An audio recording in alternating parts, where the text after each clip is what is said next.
Hi friends 19th సాట్ ఇది డిఎస్సిలో English ప్లానింగ్లో ఇచ్చిన కొన్ని స్టెప్స్ అనేవి when thinking about an English lesson it is useful therefore to keep the following 3 elements English lesson ప్లాన్ని దృష్టిలో పెట్టుకుని ఈ 3 గుర్తుంచుకోవాలి. Engage, study, class.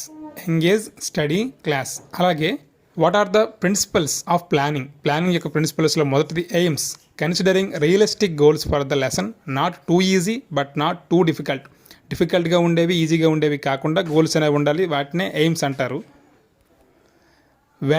వెరైటీ అంటే an important way of getting and keeping the students engaged and interested. స్టూడెంట్ని ఎంగేజ్గా ఇంట్రెస్ట్గా ఉంచడాన్నే variety అంటారు principles of ప్లానింగ్లో. అలాగే థర్డ్ వన్ ఏంటంటే ఫ్లెక్సిబిలిటీ, ఎక్స్పెక్ట్ ద అన్ఎక్స్పెక్టెడ్గా వచ్చే వాటిని ఎక్స్పెక్ట్ చేయగలగాలి.